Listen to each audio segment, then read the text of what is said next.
Bienvenue sur le Courrier du Cœur. Je suis Tina Carr, votre hôte, votre coach et confidente.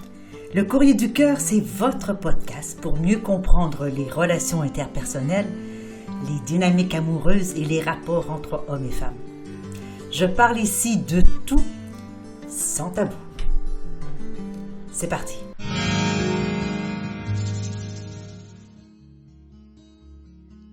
Je reçois aujourd'hui une lettre en provenance de Justin qui va comme suit. Chère Tina, ma partenaire et moi sommes ensemble depuis plus de 5 ans et bien que notre relation soit solide, je m'inquiète parfois de maintenir la flamme vivante alors que nous naviguons à travers les routines et les responsabilités de la vie. Nous avons des soirées en amoureux, de petites surprises et nous avons même commencé des hobbies ensemble, mais je suis curieuse de savoir comment fonctionne pour les autres. Pour ceux qui sont dans des relations à long terme, quels sont les meilleurs conseils ou pratiques que vous avez trouvés pour maintenir cette excitation et cette connexion initiale? Comment garder les choses fraîches et engageantes, même quand la vie est occupée et stressante? J'aimerais vraiment entendre vos conseils et votre expérience. Justin. Cher Justin, tout d'abord, bien entendu, je vous remercie du temps que vous avez pris pour nous écrire et je crois sincèrement que la problématique que vous soulevez est une problématique qui est vécue par beaucoup de couples, pour ne pas dire la majorité des couples. Parce qu'il est bien entendu que vivre une relation longue durée, c'est un défi, c'est un challenge pour beaucoup, parce que la vie étant ce qu'elle est, elle apporte ses tribulations, ses problématiques, ses frustrations, ses manques, ses conflits, ça apporte toutes sortes de choses. Donc, naviguer dans toute une vie avec une personne à ses côtés, ce n'est pas toujours évident. Alors, comment font les couples à long terme? Eh bien, d'abord, je pense, et je peux vous dire ça par expérience parce que j'ai quand même presque 40 ans avec le même homme, il faut accepter le fait que l'expérience amoureuse que nous vivons au tout début d'une relation, c'est une phase qui est simplement temporaire. Alors, bien évidemment, cette phase qui est extraordinaire, celle des papillons, celle de l'excitation, celle de l'anticipation, du désir, de la passion, de je ne peux pas vivre sans toi. Imaginez vivre dans cet état pendant des années. On serait totalement épuisé. Donc, il est certain que cette phase passionnelle, cette phase de papillonnage du début de la romance est temporaire.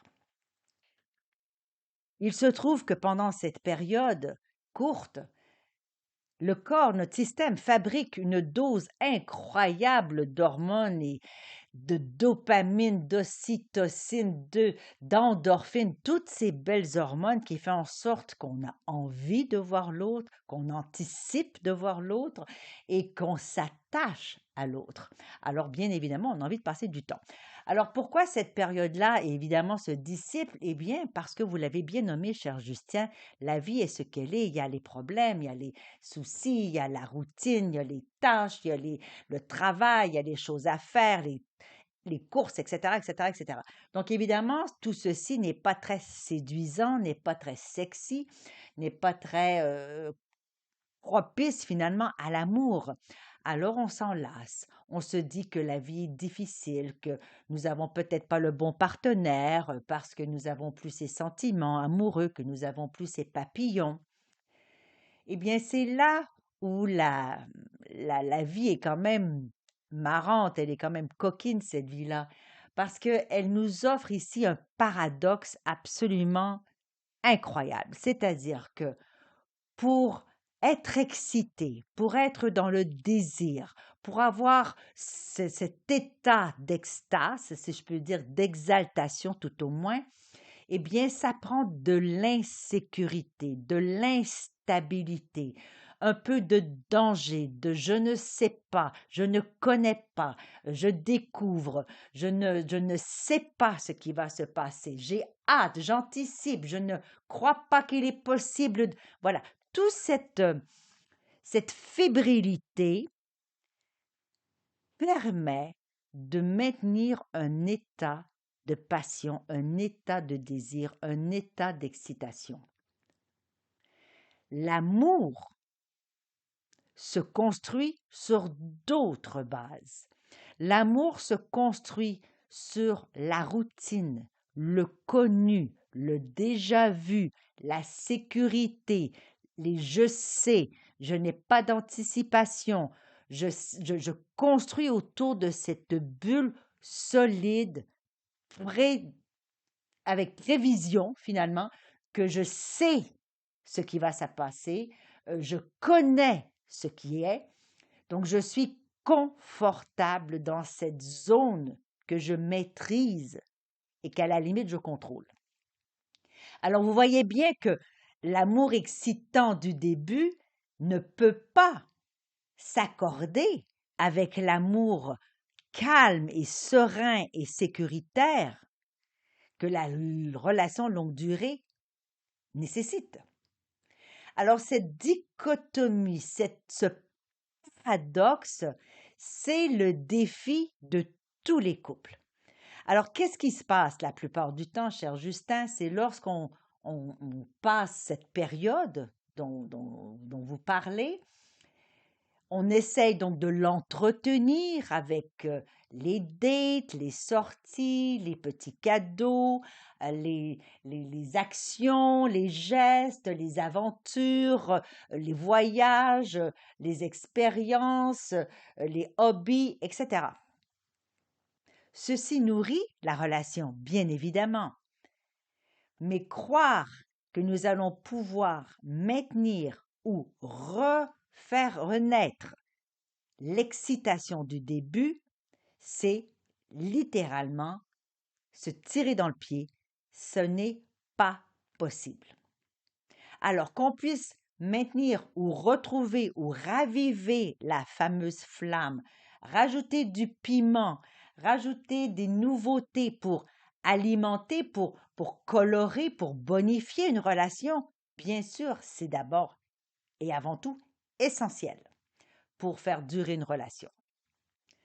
Mais il y a autre chose aussi, c'est que se fier à la relation initiale et s'imaginer qu'on peut, entre guillemets, surfer sur ça pendant toute une vie, c'est aussi utopique. Alors, qu'est-ce que ça veut dire nourrir une relation? Qu'est-ce que ça veut dire pimenter une relation? Eh bien, c'est d'abord et avant tout s'ouvrir vers l'autre afin de laisser son être dans un état de vulnérabilité afin de laisser l'autre entrer dans un univers qui est peut-être inconnu, secret, tabou. Aller à la rencontre de l'autre dans sa totalité, ce qui veut dire dans sa spiritualité, dans son émotivité, dans son intellect, dans son émotion, dans son corps, dans son physique, tout ceci, c'est un système d'exploration, c'est une aventure, c'est une volonté disciplinée, j'insiste, de faire, d'aller, de mettre en action quelque chose pour favoriser cette découverte, cette exploration. Alors, comment on fait? Bien évidemment, il faut se débarrasser de la routine, il faut provoquer des moments, il faut se pousser au-delà de la paresse et de dire, bon, c'est pas grave, je le ferai demain. Donc, il faut avoir cette curiosité, il faut avoir cette discipline pour se pousser un peu à faire les choses.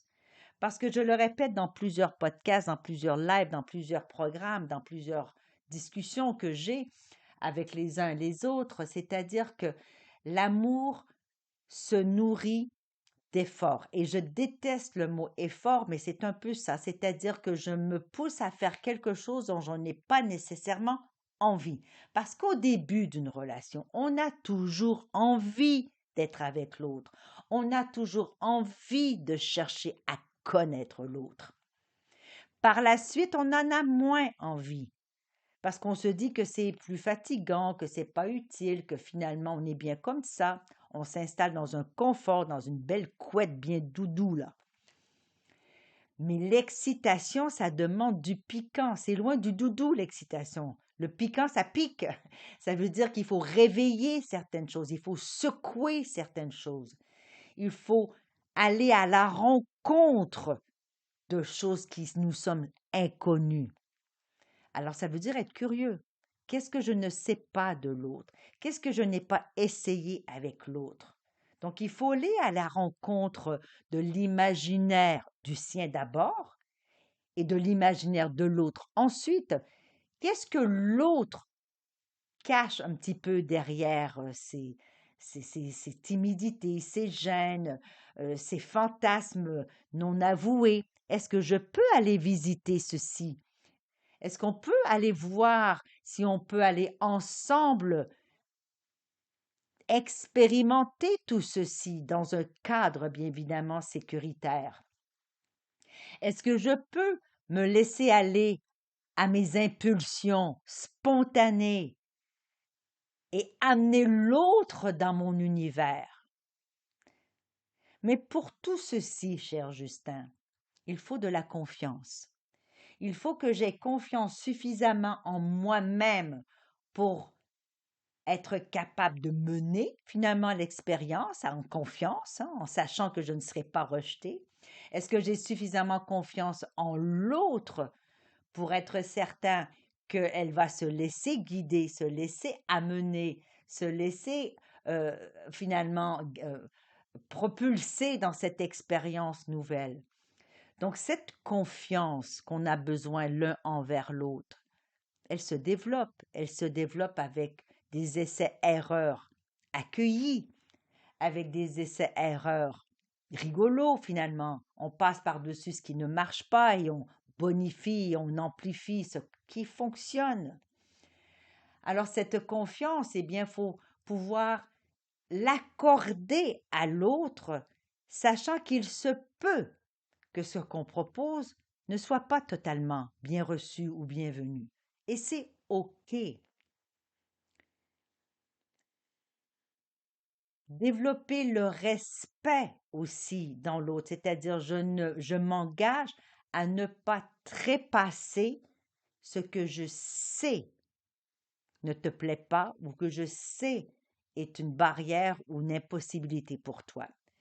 Mais je vais avoir la curiosité et la confiance pour quand même faire des tentatives, faire des propositions, suggérer, essayer, tenter, et de voir si effectivement l'autre est réceptif et qu'on peut ensemble développer peut-être quelque chose de différent.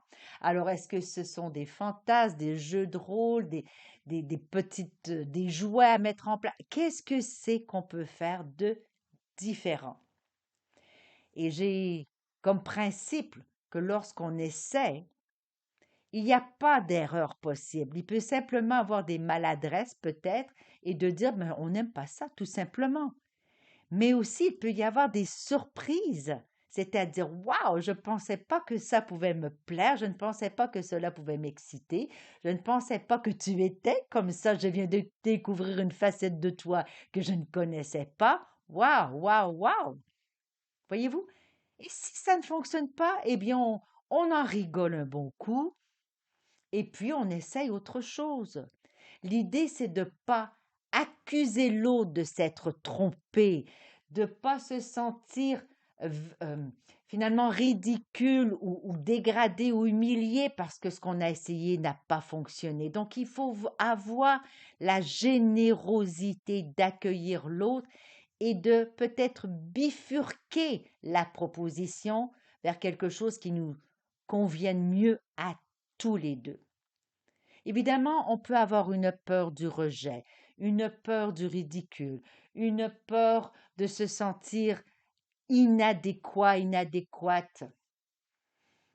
Mais quand on aime, quand on veut aimer, éprouver notre amour à l'autre, eh bien, on doit avoir peut-être cette possibilité de prendre le risque. Et puis la plupart du temps, cher Justin, lorsque c'est amené avec bienveillance, quand ce n'est pas forcé, imposé, sous la menace ou c'est les conditions, quand c'est amené dans le désir de construire quelque chose à deux, eh bien, je peux presque vous garantir, mais certainement vous promettre que l'autre va vouloir tout au moins essayer. Et c'est comme ça qu'on construit une relation longue durée. C'est qu'on a ajouté quelque chose de nouveau ou on a retiré quelque chose qui ne nous plaît plus ou moins. On essaye, on va à la recherche vers l'autre, on va à la découverte de l'autre, on va à l'exploration de l'autre et on met en place des choses de façon constante. La relation longue durée se fait dans un esprit d'acceptation que ce soit aussi des montagnes russes, c'est-à-dire un jour on est super bien et un jour on s'emmerde, un jour on s'amuse et un jour on s'ennuie, un jour ça va bien, un jour ça va mal, un jour ça va mal et un autre jour encore ça va mal. Mais c'est pas grave parce que le lendemain ça ira mieux. Une relation longue durée n'est pas un long fleuve tranquille, mais comme un électrocardiogramme qui monte et qui descend, qui fluctue selon les humeurs, les épreuves, les stress, la monotonie, les expériences, etc., etc. Il n'y a pas d'autre secret, Justin, à une relation longue durée que la volonté, la motivation et l'action de faire tous les jours le choix d'aimer l'autre. Parce que à l'heure actuelle, écarter les tentations qui nous prouvent par A plus B que quelque chose d'autre peut être meilleur ailleurs, ce n'est pas facile parce que les tentations, il y en a 14 000 à la seconde sur toutes les plateformes, partout sur les placards d'âge, de publicité, de télévision, de médias sociaux. Donc, aimer demeure un choix de s'investir, de s'engager et surtout d'écarter ce qui pourrait nous faire croire qu'il y a mieux ailleurs. Parce qu'il n'y a rien de mieux, cher Justin, que ce qu'on construit, ce qu'on co-crée à deux dans une relation amoureuse. Nous voilà à la fin de cet épisode du Courrier du Cœur. Merci d'avoir été là et d'avoir partagé ce moment avec moi. J'espère que vous y avez trouvé de la valeur. Si vous ne l'avez pas déjà fait, eh bien, je vous invite à vous abonner à ce podcast afin de manquer aucun épisode. Et vous pourriez, par la même occasion, si le cœur vous en dit, écrire un commentaire ou laisser une appréciation avec quelques étoiles. Alors, je vous retrouve dans un prochain épisode du Courrier du Cœur. Mon nom est Tina Carr, je suis votre hôte, votre coach et votre confident. À bientôt.